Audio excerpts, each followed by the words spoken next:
उस मलून को, शातमे रसूल सल्लल्लाहु अलैहि वसल्लम को पूरे इबादत के साथ, प्रोटोकॉल के साथ, गार्ड ऑफ ऑनर के साथ उसको दफनाया। उसको फ्रांस का आला तरीन सिविल अवार्ड दिया गया और पूरा हफ्ता, बल्कि अब तक सरकारी बिल्डिंग्स पर वो खाके वो लटक, सरकारी तौर पर गुस्ताखी की जा रही है, नामूस रिसालत सल्लल्लाहु अलैहि वसल्लम पे हमले हो रहे हैं। मेरी आपसे ये गुजारिश है, मैं हल की तरफ आता हूं। मेरी आपसे ये गुजारिश है, फ्रांस से सफारती ताल्लुकात खत्म किए जाएं। अच्छा, सफीर को मुल्क बदर किया जाए। इस पे बहुत सारी बातें हैं कि हम नहीं कर सकते। फ्रांस को अगर निकाला, जर्मनी साथ जाएगा, यूरोपियन यूनियन हो जाएगी, एनजीओ आ जाएंगी, इंसानी हकूक के चैंपियंस आ जाएंगे। लेकिन मैं सैयद इमरान अहमद शाह, वल्द सैयद अली अहमद शाह, इस आयात रब्बानी में मैं ये आपसे वादा करता हूं कि फ्रांस का 17-18 अरब कर्जा होगा, वो आप और हम पाकिस्तानी गुलामान मुस्तफ़ा और पाकिस्तान से जो बाहर रहते हैं गुलामान मुस्तफ़ा, वो इंशाल्लाह अपनी जायदादें बेच के वो इसका कर्जा उतारेंगे। मुझे इसके बाद पूरे टेन्योर में टाइम ना दीजिएगा, पूरे टेन्योर में मुझे टाइम ना दीजिएगा। आज मैं ईमान से मैंने आपसे अर्ज की कि एक गुलाम आका जी, जिस गुलामी पे मुझे नाज है, एक गुलाम आका जी के गुलामों से मुखातिब है। मैं आपसे ये अर्ज करना चाह रहा हूं, उन्होंने उसको आला तरीन सिविल अवार्ड दिया। आप उस चेचन मुसलमान को, अब्दुल्ला को, पाकिस्तान का सिविल आला तरीन सिविल अवार्ड दें। आप उसके जवाब में आप गाजी फैसल को सरदारती ऑर्डिनेंस के जरिए फौरी तौर पे उसको रहा करें। कुछ तो करें। कितने महीने हो गए, आपने एक दिन में एक सियासी पार्टी को आपने बैन कर दिया, लेकिन इस पे आप कुछ नहीं कर सके। मैं यकीन से कहता हूं, मैं ये भी यकीन से कहता हूं स्पीकर साहब, आप भी सारी रात जागते होंगे। अली मोहम्मद भी नहीं सो सकता होगा कि जी के वो गुस्ताखी करने वाले, रहमतुल्लिल आलमीन, खातिमुन नबीयीन, पूरी जहानों के लिए जिन्हें रहमत बना के भेजा गया, उस पे गुस्ताखी करने वाले, सरकारी तौर पे, हुकूमती तौर पे गुस्ताखी करने वाले, उनका सफीर इस पार्लियामेंट से, इस पार्लियामेंट लॉजी से, एनक्लेव से चंद सौ गज फासले पे सफीर आराम की नींद सोता है। तो जनाब स्पीकर, आप भी आराम की नींद नहीं सोते होंगे। आप भी सारी रात, अली मोहम्मद भी सोचता होगा कि इसका कुछ ना कुछ तो हल करे, कुछ ना कुछ तो हल करे इसका। लेकिन अगर मैं कहता हूं, मैं उन तमाम लोगों से कहता हूं, टॉप से टॉप तक, जो तहफ़्फ़ुज़ नमूस रिसालत के लिए कुछ कर सकते हैं और कर नहीं रहे, उनके लिए एक मैं शेर पढ़ूंगा, और वो आपके लिए नहीं है, आप आज के रसूल हैं, बाकी हम सब के लिए है कि कुर्सी है तुम्हारा, ये जनाजा तो नहीं है। कुर्सी है तुम्हारा, ये जनाजा तो नहीं है। कुछ कर नहीं सकते तो उतर क्यों नहीं जाते।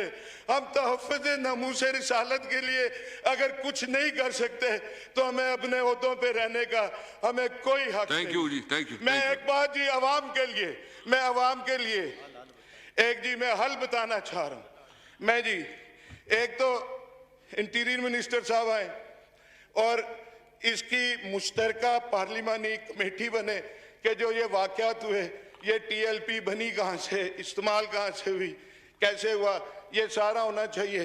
दूसरा, मैं एक आपके नाते, आपके तवस्सुत से आलमे इस्लाम को, मैं आलमे इस्लाम को कहना चाहता हूँ और 22 करोड़ मैं मुसलमानों को, गुलामान मुस्तफ़ा को कहना चाहता हूँ।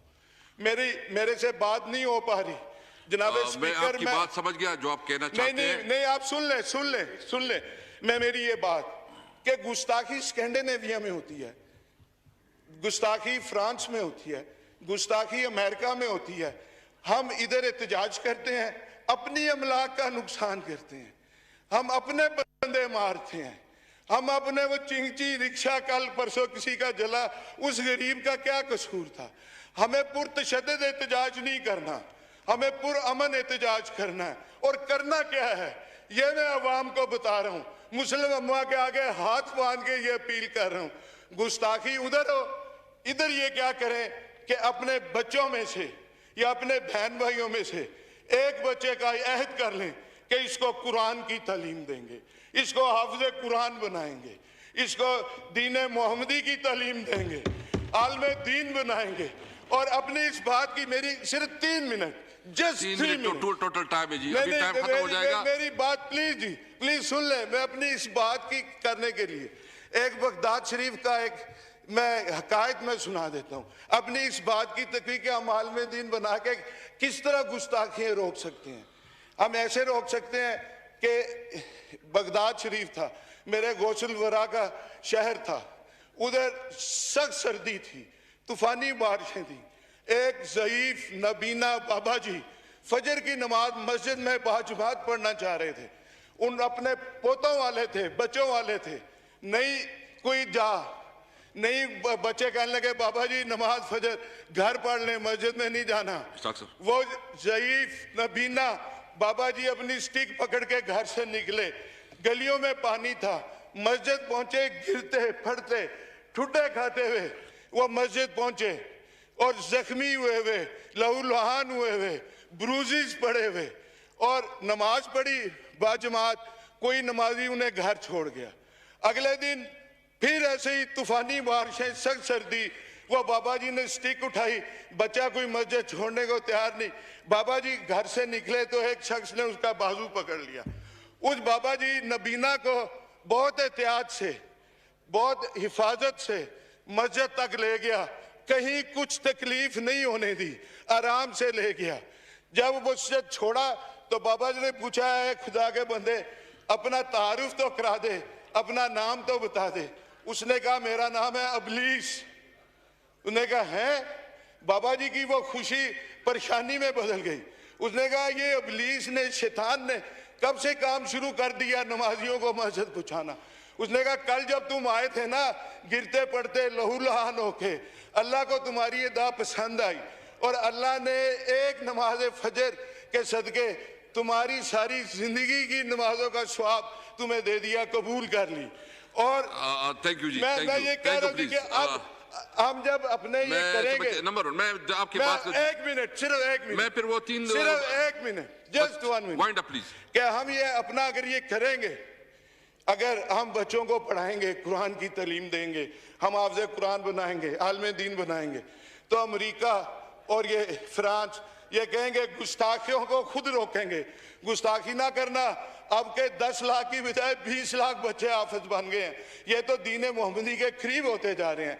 और एक आखिर में, आप सब हम ईमान वाले हैं, आज के रसूल हैं, एक मेरी बात का जवाब दे के अपना उसका वो अपनी गुलामी का दाव मतलब जो हम करते हैं वो पूरा कर दें कि दुनिया को मैसेज आए कि ये पार्लियामेंट नबी पाक के गुलामों की है। ताजदार खत्म नबूवत, ताजदार